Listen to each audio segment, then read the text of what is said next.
Welcome to Sweet Life Beat Life. We hope this video helps.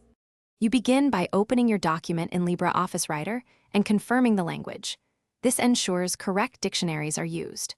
Once done, turn on Auto Spell Check by clicking the ABC icon so misspellings underline in real time.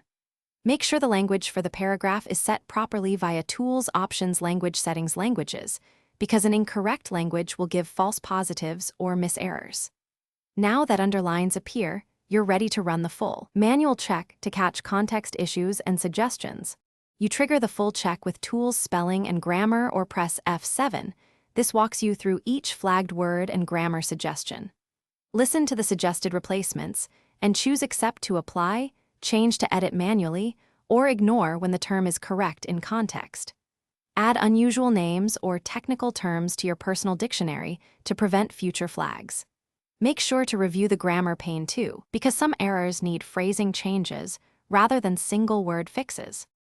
You finish by saving the document and running one last check or scrolling in read mode to spot missed issues with fresh eyes. If a correct word remains flagged, make sure the paragraph language is correct. Inconsistent language tags cause false flags. When problems persist, reinstall or add language dictionaries via Tools Extension Manager and restart Writer. If auto spell check fails, toggle it off then on again. That simple reset often restores live underlining and fixes temporary glitches. Thanks for watching. Consider subscribing if we helped you.